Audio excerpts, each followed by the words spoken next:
people I've seen who haven't lasted very long in Singapore are the people who expect everything to be the same, especially if you come from maybe the US. I've seen a lot of people who come and go, got 15 years experience, but they don't have any experience in Asia. It's very different types of clients, it's very different relationships you have to build. I think a lot of men who come to this region with a trailing spouse, they wouldn't be able to do it without a wife or a girlfriend who's very strong supporting them. You do believe that you can make it in Singapore? It comes down to what are you doing and how strong is your ability to retain an EP or a one pass.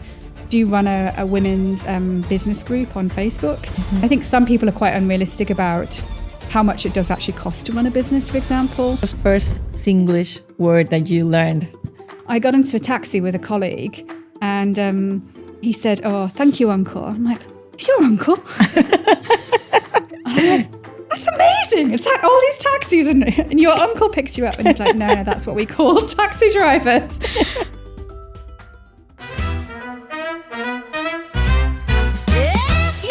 Singapore welcomes over 1.7 million foreigners professionals and their families, around 30% of its population. It's a country built on global talent, but also one that quietly asks, who really gets to call this home?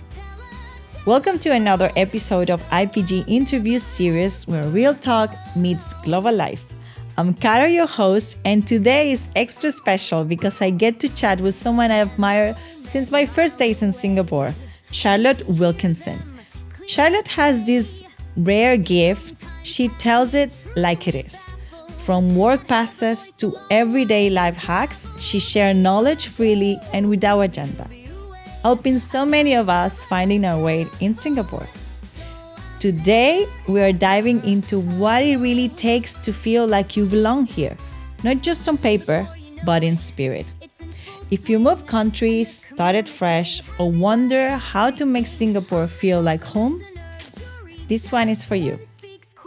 Let's do this. Charlotte, thank you so much for joining us today.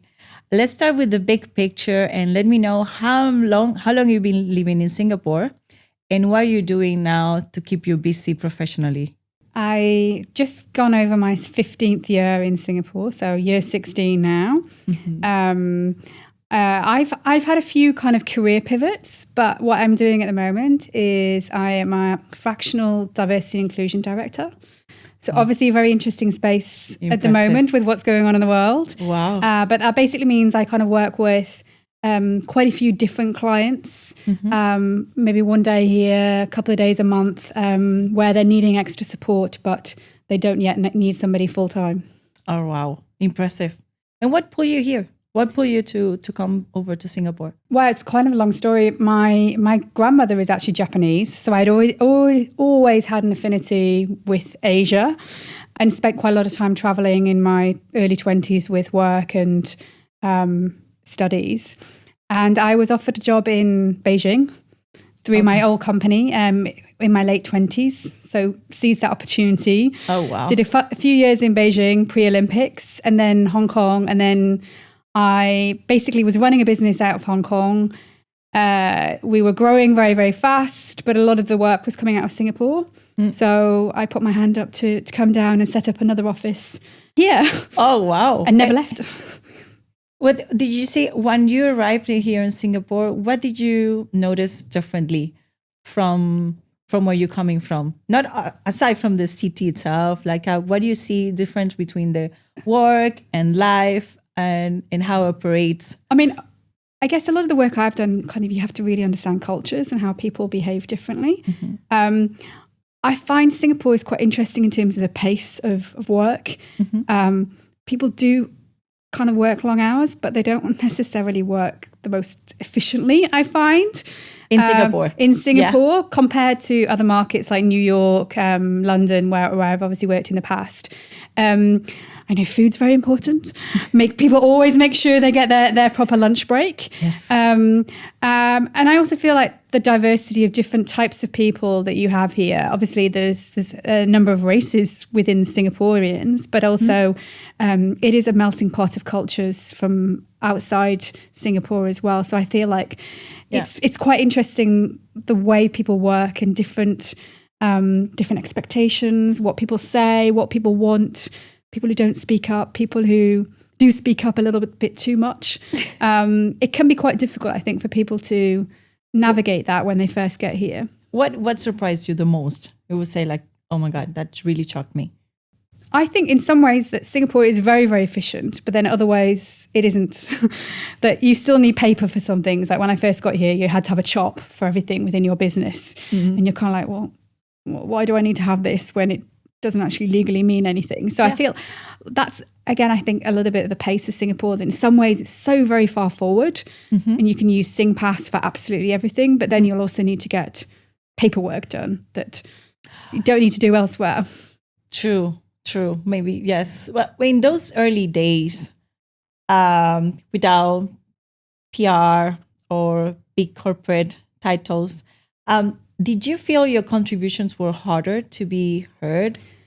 I think a little bit, but I think because I'd already spent quite a bit of time in Asia, I had a little bit of insight that I not that I understand everything about Asians, but I'd spent a lot of time working across the region and understood enough of the dynamics that I could be respectful, that I wasn't going to be seen as too forthright or, saying my own piece. But I think that, I think a lot of knowledge and insight really helps gain respect. Where did that knowledge come from? Because of you were traveling. Yeah, and traveling and living like obviously living in 2 other countries in the region and traveling a lot. My time in Hong Kong, I think I did 200 flights in my first year. Yeah. Like in India, Japan, China, Bangkok, here, Indonesia, a lot of travel. So I think you store a lot of insight. You being able to create a large community here in Singapore.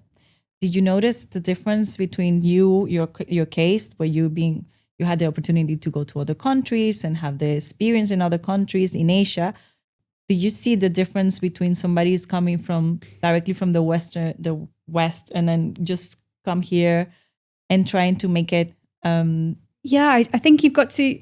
I've seen the people I've seen who haven't lasted very long in Singapore or have struggled with work are the people who expect everything to be the same, especially if you come from, maybe the US or Europe, and you've got to transfer. So you expect everything in your new company, because it's the same business as you're working for elsewhere, to be exactly the same. Yes. And it isn't. I think if you're not open-minded and open to completely new ways of thinking, new foods, new ways of doing everything, you're going to really struggle. And I think that, the people I've seen that haven't done well are the people who have not tried to do new things or not being very open and putting yourself out there.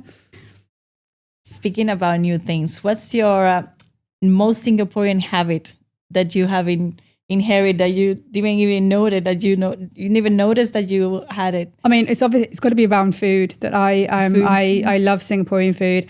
If I go back to the UK now, I only get through a few days before I have to have Asian food. I'm seeking out food to get my fixes. I'm a true converted to chili. Everything with chili, it tastes better. So my spice tolerance is higher than it used to be, but it's still not something to be proud of. I'm sure that you love that. This is one of the things that you promote when people come and see you and visit you.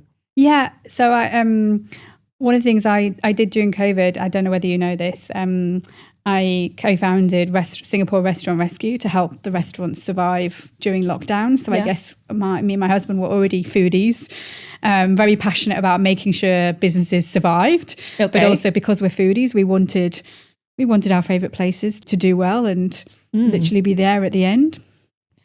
This interview is, I would like to your help to help other people when it comes to Singapore to understand, even if they're not coming with you with a corporate badge or PR that you got after, how do you can build your place professionally here in Singapore, in your view? I think that there's two sides to this. I think one of them is not expecting everything to be exactly as it was. I've seen a lot of people who come and go, I've run this business. I've been a marketing director at this level.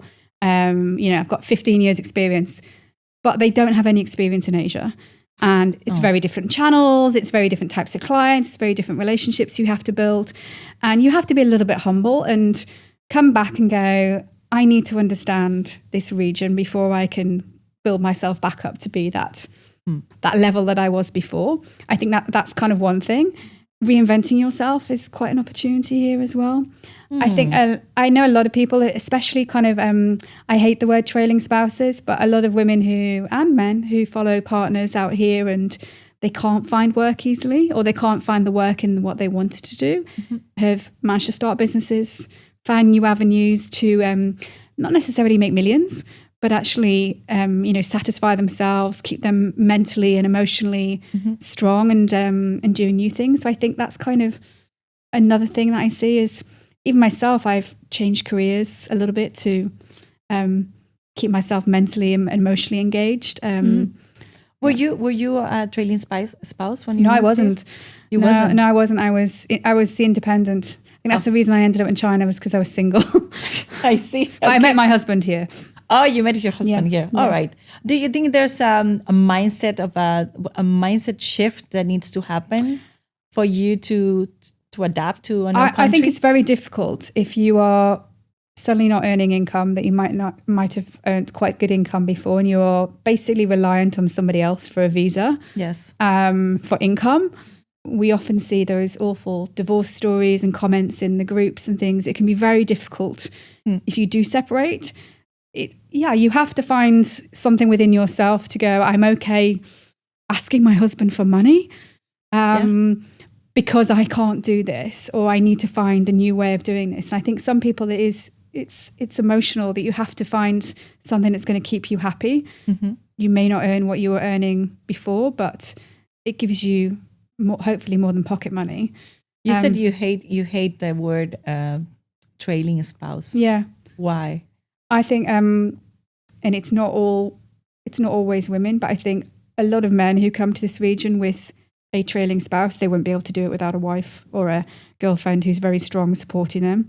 So just because you're not being paid to be in another country does not mean that you aren't the strong one, aren't the one that's doing all the legwork, finding kids' schools, finding where to go buy the best things in the supermarket or what have you. I think it is a lot of unpaid work and a lot of unpaid support that a lot of people are doing.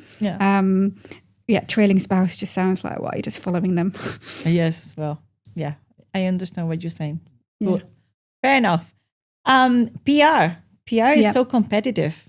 Only, if I understand, only 1 out of 4 gets PR at the moment. It's around 20%. I think it's even lower than that. Even lower, imagine. Yeah. So when you became PR, it was something that changed on your surrounder, like actually, like your mentally or on your own. I think too, yes, a little bit. I think personally, it makes you obviously feel more secure that you can stay here. You only have to renew your exit pass every 5 years.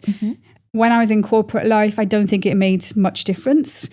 But when I started my own businesses, obviously it's significantly different if you're PR and you can just do what you can open a business very easily. You can work for who you want to. You don't have to worry about passes, etc.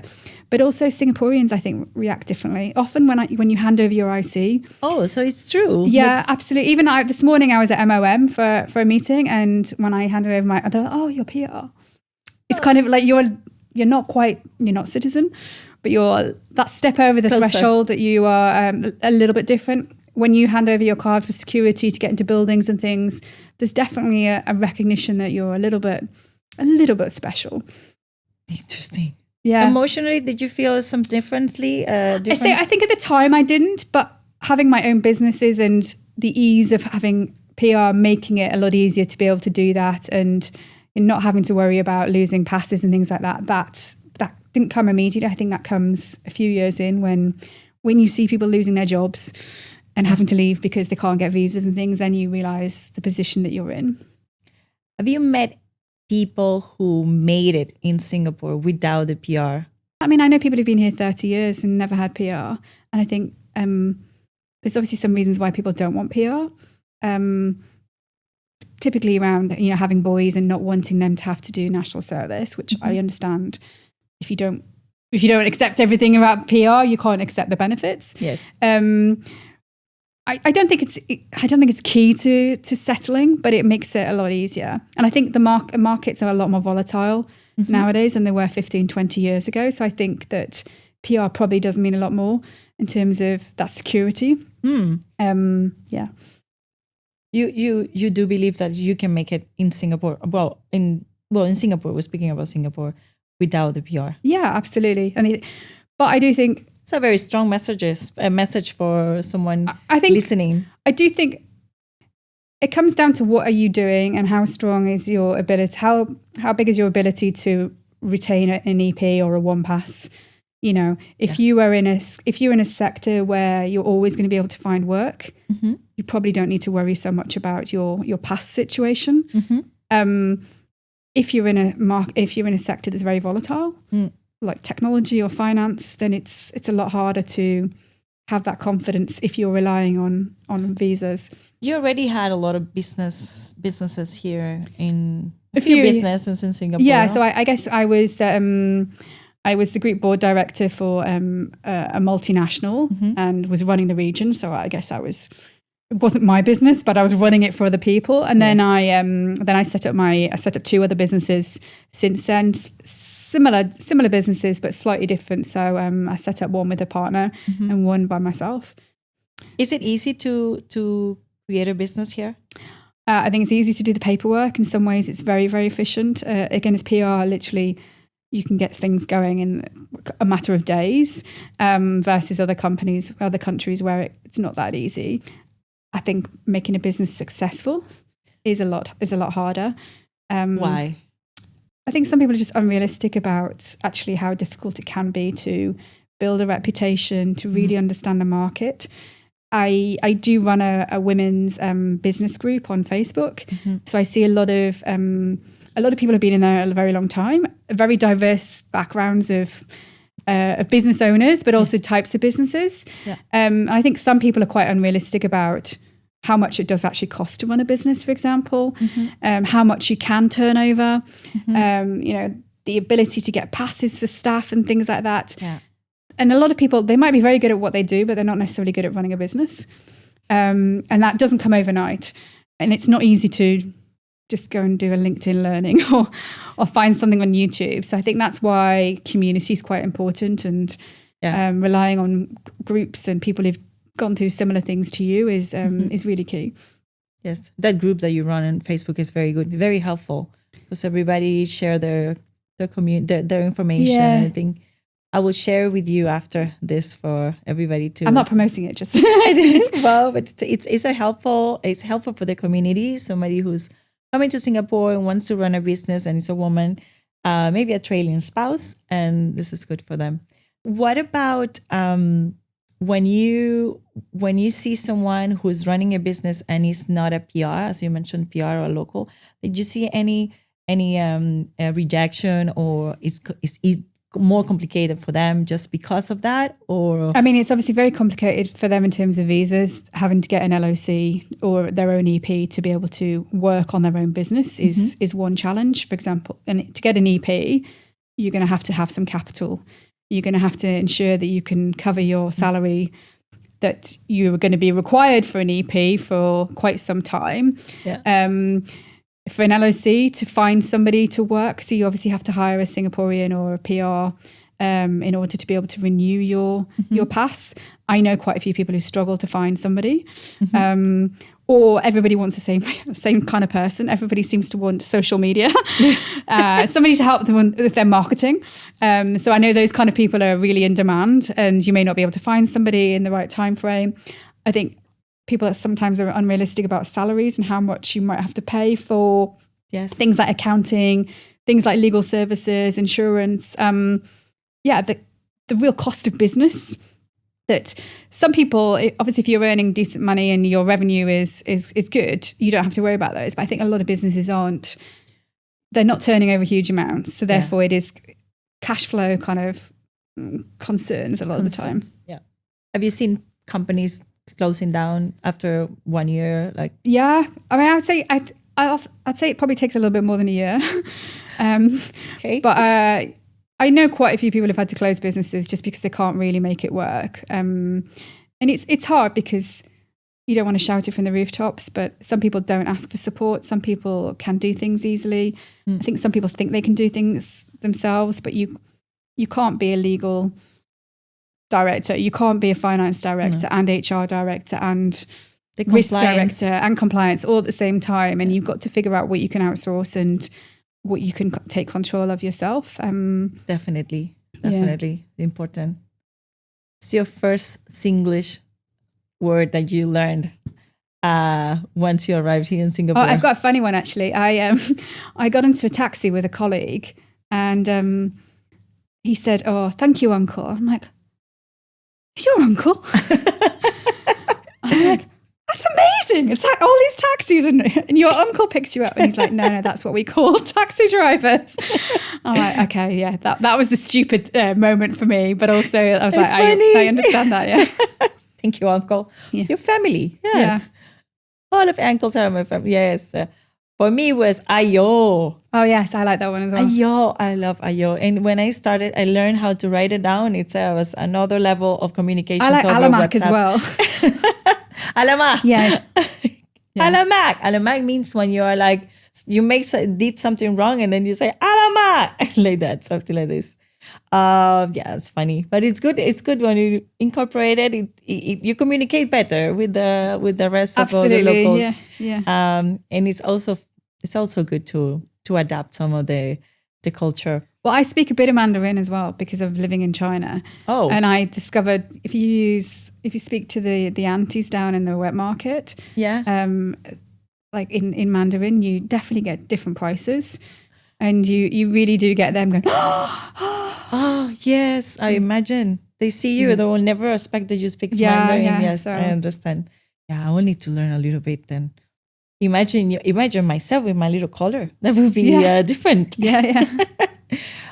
With today tighter employment pass rules, what do you say to somebody who's coming to Singapore and it's very well educated, is very well equipped in terms of skills, but is in that between moment? What would you say to them? I guess you're kind of talking a lot about the Compass framework and the changes to LOC and things like that.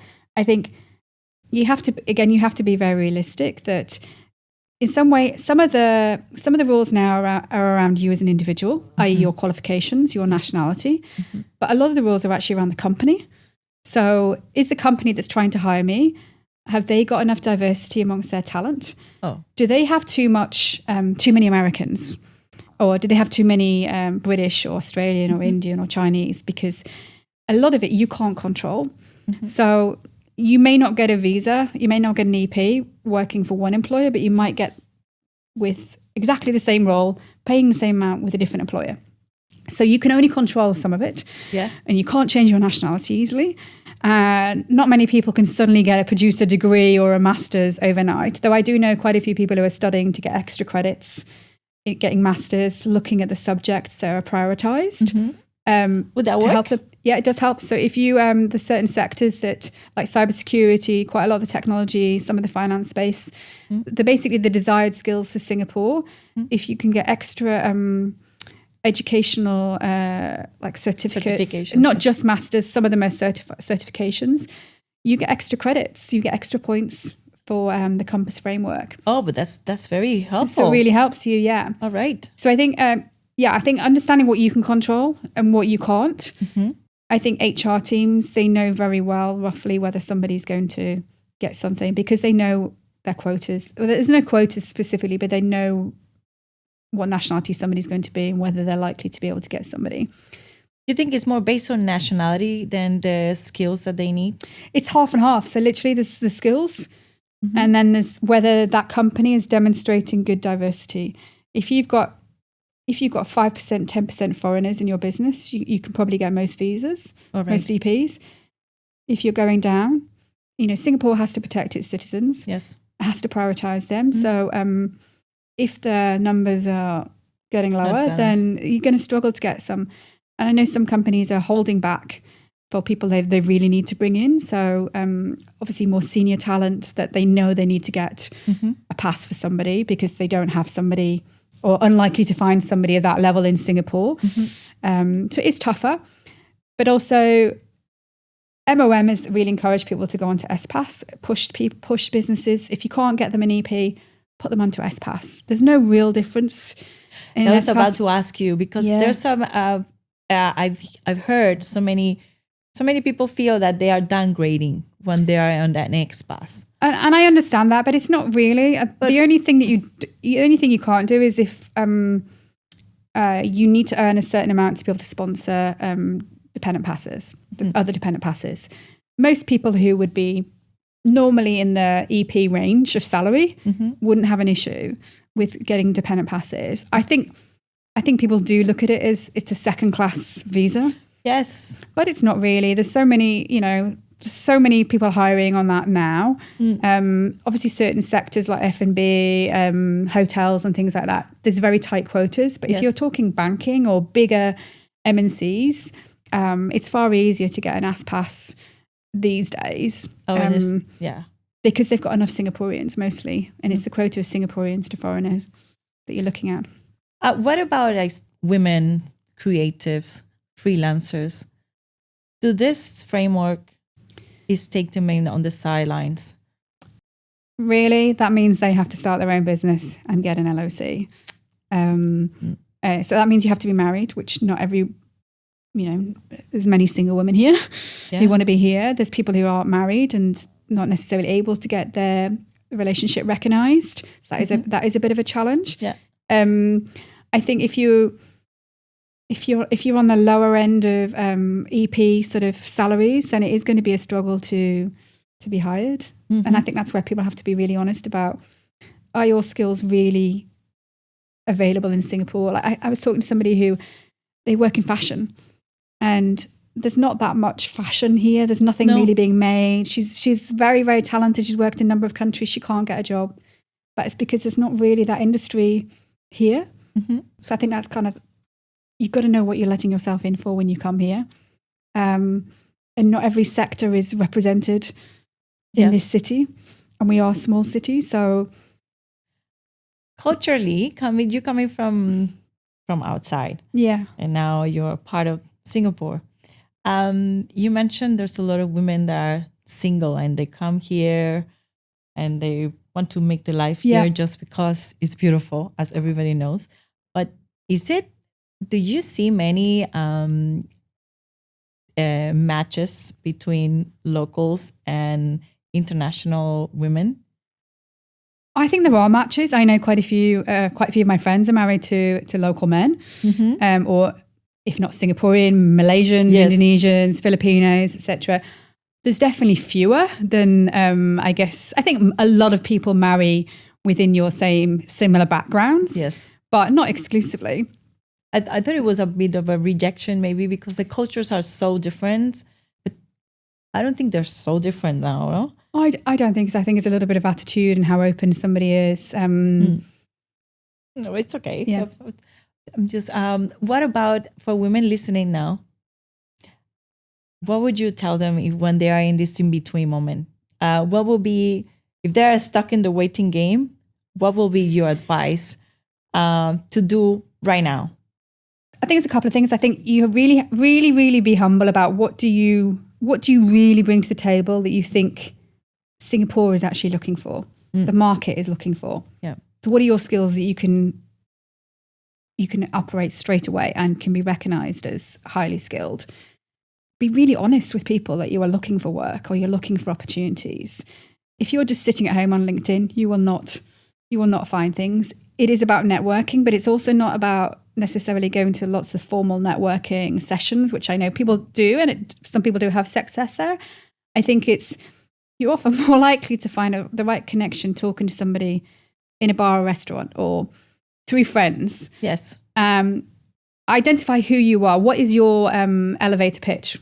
But this. I know it's not all about starting businesses, but like, who are you?